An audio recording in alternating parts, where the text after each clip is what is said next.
Hello everyone. Today I would like to explain a very important technique, contingency management technique, which will be helpful in behavioral modification.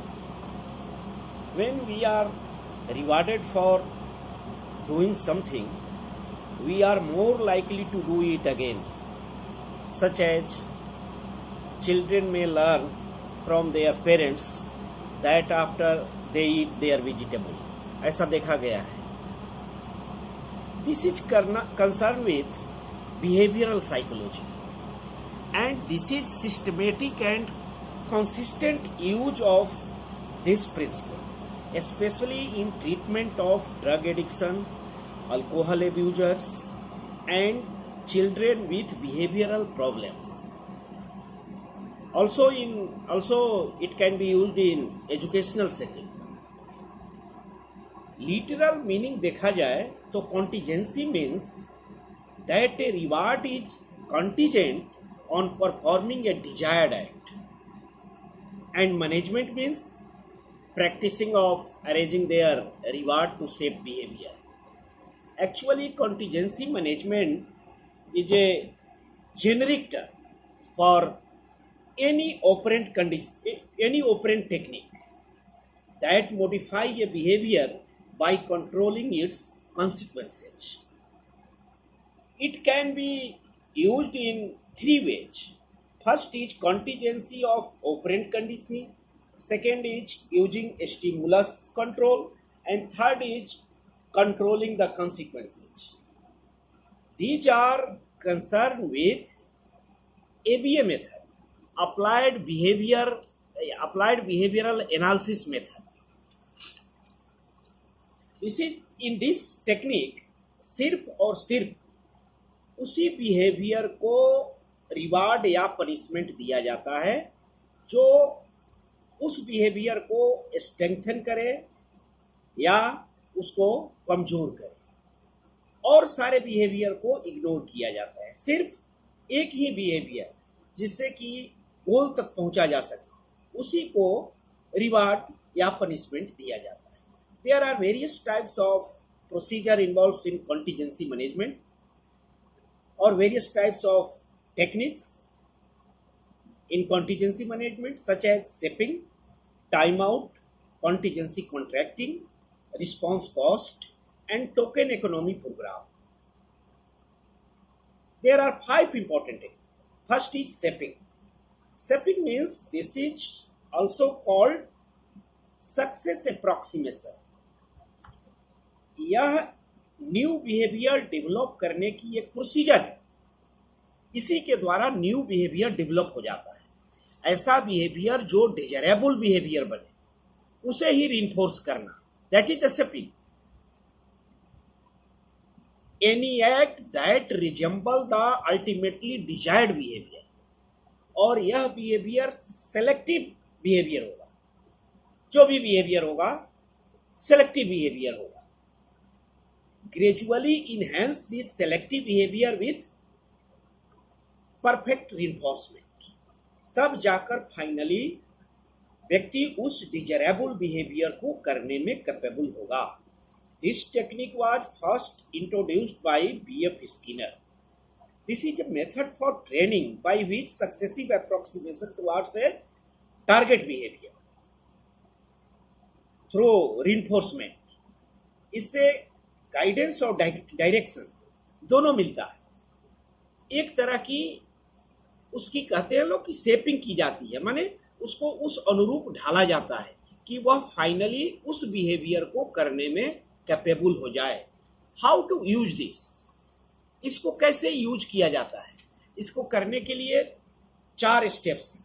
First step है कि पहले identify कीजिए, identify the desirable behaviour or determine the goal.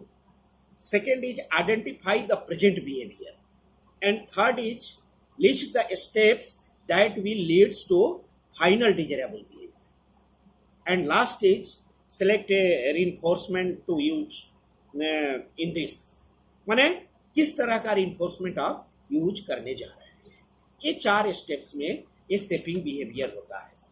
इस shaping behaviour का इतना ज़्यादा importance है कि यहाँ तक कि म्यूट सिजोफ्रेनिक भी इससे ठीक हुए हैं और वो बोलने लगे।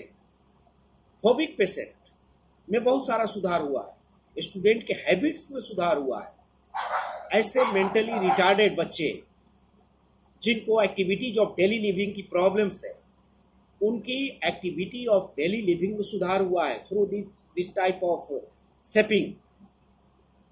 अल्जाइमर पेशेंट के एडीएल में सुधार हुआ है। It can be used as rehabilitation technique. बच्चों के गाइडेंस में यदि आप चाहें तो यूज कर सकते हैं। यदि थोड़ी सी किरण उसको दिखाई दे तो उस किरण को और ज़्यादा बढ़ाया जा सकता है। जैसे हम टेस्ट लेते हैं ना, एप्टीट्यूड टेस्ट लेते हैं, तो एप्टीट्यूड से मालूम चल जाएगा कि बच्चे की किस तरफ रुझान है और उसको ज़्यादा रिइंफोर्स कीजिए तो उस एरिया में बच्चा बहुत ज़्यादा, उसके अंदर बहुत ज़्यादा एबिलिटी और स्किल्स आ जाएंगे। तो आप एजुकेशनल सेटिंग में भी इस शेपिंग को यूज किया जा सकता है कॉन्टीजेंसी मैनेजमेंट के तहत। अब सेकेंड टेक्निक है time out. Time out, this is the special example of extinction that reduces the frequency of unwanted behavior by removing the person from engaging situations। जिस सिचुएशन में पर्सन इंगेज है वहां से उसको रिमूव किया जाए। This is based on the principle of ignorance. इससे target behaviour की फ्रीक्वेंसी कम हो जाती है। It is also called a discipline technique that involves placing children in a very boring place for several minutes। Unacceptable behaviour को कैसे आप दूर कर सकते हो? टाइम आउट के द्वारा। Time out from any attention, किसी अटेंशन से उसको इग्नोर कीजिए। इसलिए इसको सोशल एक्सक्लूजन मेथड भी कहा जाता है। Which is the form of behavior modification that involves temporarily separating a child from a environment। कुछ समय के लिए उससे इग्नोर कीजिए, उसको वहां से हटा दीजिए जहां से अनएक्सेप्टेबल बिहेवियर शुरू होते हैं, जहां से वेयर अनएक्सेप्टेबल बिहेवियर अकर। यदि हम कहेंगे कि आप एक काम गलत कर रहे हो और फिर दोबारा करना शुरू करोगे तो तुमको बाजार नहीं ले जाएंगे, यानी टाइम आउट कर दिए, तुमको फंक्शंस में नहीं ले जाएंगे। तो इससे वो जो गलत कार्य कर रहा है बच्चा वो करना छोड़ देता है। उसी तरह से कहा जाए कि यदि जल्दी आप सुबह नहीं जगोगे तो आपको आज टीवी देखने नहीं दिया जाएगा, तो टीवी से उसको क्या करें, डिप्राइव कर दिए। उसी तरह से पेशेंट पर भी ये लागू हो सकता है, जिससे कि उसको थोड़ा बहुत पनिशमेंट दिया जाए इसके लिए। थर्ड है कॉन्टीजेंसी कॉन्ट्रैक्टिंग।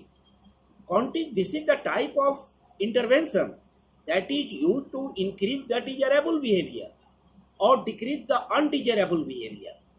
यह एक प्रकार का कॉन्ट्रैक्ट है, एक तरह का कॉन्ट्रैक्ट है। जैसे टीचर स्टूडेंट के बीच कॉन्ट्रैक्ट है, थेरेपिस्ट और क्लाइंट के बीच कॉन्ट्रैक्ट है, उसके बाद फैमिली का कॉन्ट्रैक्ट है, पेरेंट्स और बच्चे के बीच कॉन्ट्रैक्ट है। इस तरह के कॉन्ट्रैक्ट डिसाइड किए जाते हैं।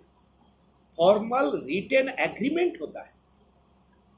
It may be implemented for marital distress, family disruption, drug abuse and obesity problem.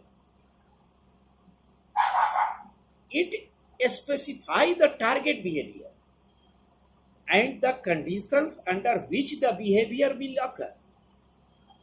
जैसे पेरेंट और child inter into a contingency contract to get the child to finish his homework before dinner time।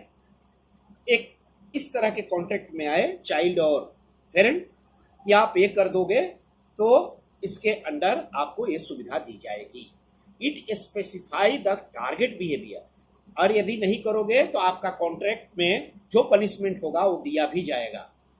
It specify the target behaviour and the conditions under which the behaviour will occur. जैसे parent और child दोनों के बीच इस तरह के होते हैं। There are 5 component in typical contract. First तो responsibility, decide the responsibility for both person, client and therapist, parent and child. इस तरह का एक कॉन्ट्रैक्ट की रिस्पॉन्सिबिलिटी भी होनी चाहिए, दोनों की responsibility. Second, make a system for monitoring the compliance. आप कितना उसका ओबे कर रहे हैं, कितना आप उसका पालन करते हैं, इसकी मॉनिटरिंग होनी चाहिए।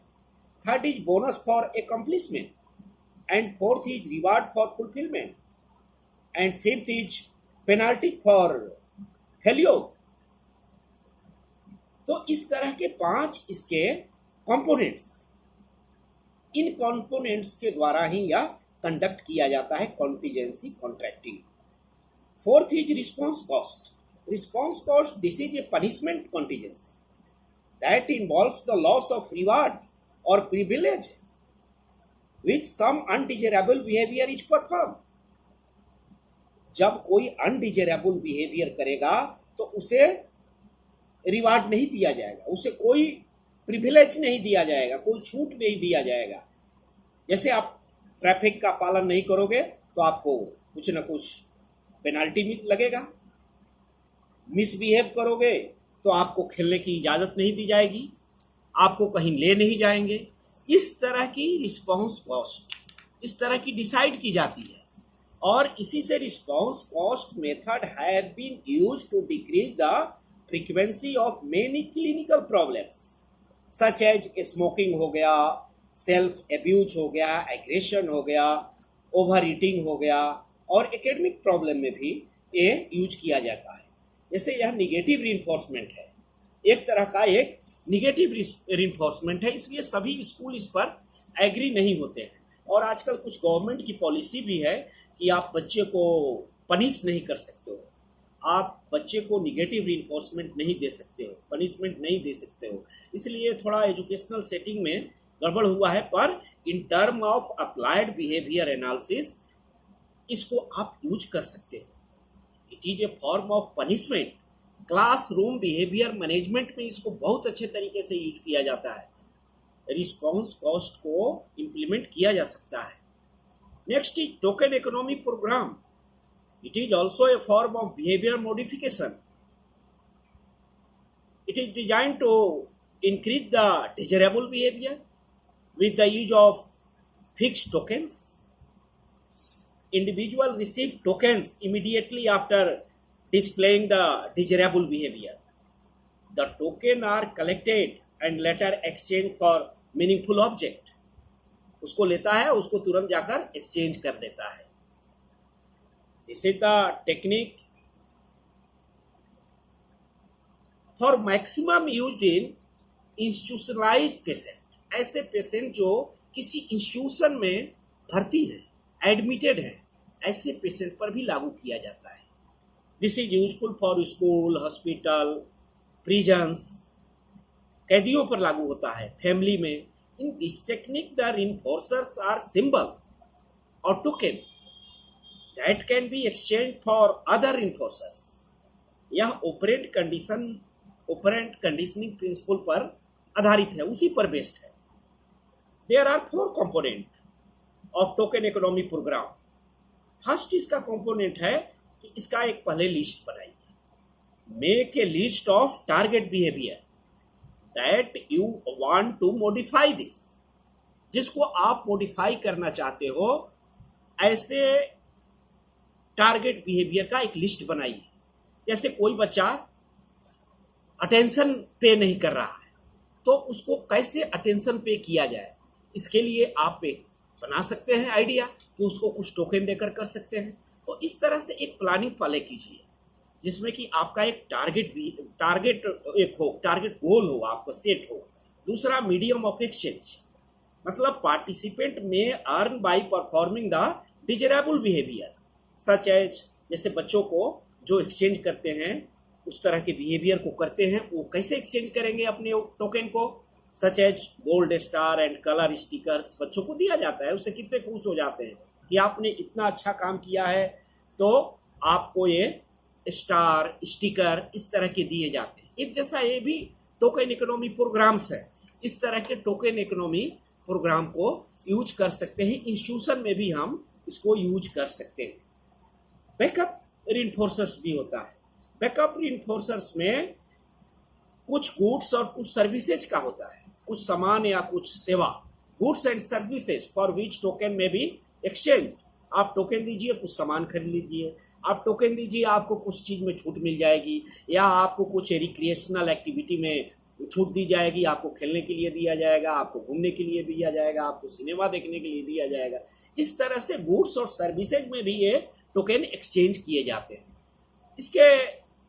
इस टेक्निक को एडल्ट पर भी लागू कर सकते हैं। This technique is also applicable for schizophrenic patient जो इंस्टीट्यूशंस में है और करीब करीब वो ठीक होने के कगार पर है, पर वो कैसे जाने कि उसके बिहेवियरल एस्पेक्ट ठीक हैं। उनको कुछ पैसा दिया जाए तो सचमुच में दुकान से वो चीज़ों को खरीद पाएंगे कि नहीं खरीद पाएंगे। तो इसलिए उनको एक टोकन दिया जाता है, उसी हॉस्पिटल में दुकान है और उस दुकान से वो टोकन को एक्सचेंज करते हैं, या तो खाने पीने के सामान लेते हैं या कुछ इस तरह की चीज़ों को एक्सचेंज करते हैं। तो इस तरह से पेशेंट पर भी लागू कर सकते हैं। It is useful for psychiatric rehabilitation, aggression control में यूज होता है। उसके बाद सब्सटेंस एब्यूजर पर इसको यूज किया जा सकता है। बैड हैबिट को छुड़ाने में यूज किया जा सकता है टोकन इकोनॉमी प्रोग्राम को। आप प्रॉपर वे में आप में कितना रिफॉर्म हुआ, आप में कितना सुधार हुआ, इसके लिए टेस्ट करने के बाद टोकन इकोनॉमी आपको प्रोग्राम कुछ आपको इस तरह की प्रिविलेज मिलेगी, आपको कुछ छूट मिलेगी। Overall these contingency techniques are helpful in behavioural modification. ये बहुत ही पावरफुल टेक्निक है बिहेवियरल मॉडिफिकेशन का, contingency management technique. Thank you.